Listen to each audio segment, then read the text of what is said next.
There are a lot of products that are used for leather conditioning, and only a few that are generally safe and helpful to maintaining strong leather fibers over the long term.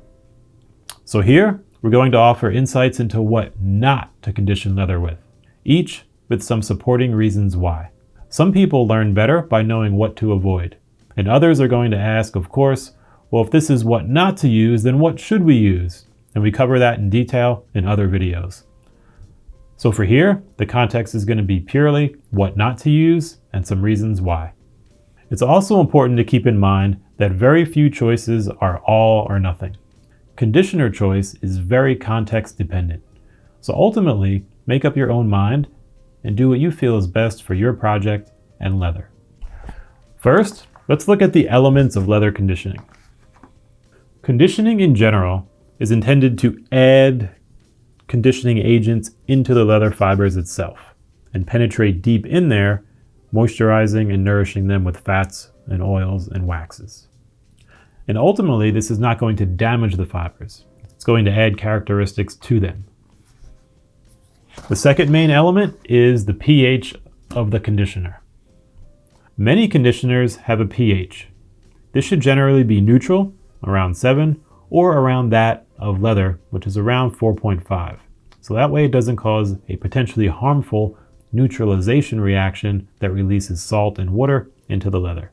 And this is huge. So few people are aware of this, yet it impacts all leather care and conditioning. And the third key element of conditioning is understanding the components in your conditioner. Basically, what are the ingredients? Are they gentle, natural, and non-harsh? So here we go, the items not to use. First up is lanolin. This is very waxy, sticky, and greasy, and can leave the surface of leather feeling like that. Baby oil. This comes from petroleum-based mineral oil, which can degrade leather fibers over time. Olive oil. This can stain leather and also oxidize over time, weakening the leather fibers. Mink oil. This can clog pores, reduce breathability, and weaken fibers over time. Also, most mink oil sold is actually a compound and not pure mink oil, and it can include other ingredients that you may or may not want in there. For example, silicone. Vaseline. This is a petroleum-based oil and can degrade the leather fibers over time.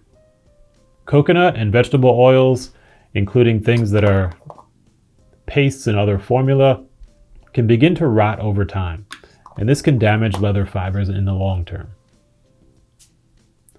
Mineral oil. This is a petroleum-based oil which can degrade the leather fibers over time. Most kinds of seed oils. This can be like a flaxseed oil, linseed oil, even almond oils. These can clog pores, reduce breathability, and weaken the fibers over time. Silicone. This can stay in the leather potentially forever and reduce breathability. And common moisturizers. For example, things like cocoa butter is a dense vegetable fat that can clog pores, and even in more gentle hand moisturizers, in many cases these will be heavy, not penetrate deeply, and they'll contain ingredients that are not needed for proper leather care. And saddle soap. While it has some great characteristics for near-term use, longer term, it might actually lead to oxidization of the leather and breakdown of those fibers. So what should we use? We all know someone who has their go-to home product. Some love olive oil, others are going to use, neat's foot oil or mink oils. And yes, in the near term, they can make leather soft and actually look and feel pretty great. But here's where that begins to matter. If it's being done for an item that will be used only for a few years and that's the goal, some of these might work great. It's all about knowing what you're choosing and the impacts of that. For example, say someone has used olive oil for decades on their leather. And sure, it might look great from the outside, though internally, those leather fibers are likely getting softer and weaker. And that might be totally okay or even preferred. And then for those that want to keep their leather items in top shape inside and out, Getting a quality, natural leather conditioner can make a huge difference. It will generally have the right amount of each ingredient blended in just the right ways to effectively penetrate into the leather and leave it conditioned well. So it's not an all or nothing approach. It's very context dependent on need and preference in terms of what you'd like to do. So if you're curious on what conditioners are great to use, check out our detailed video on that.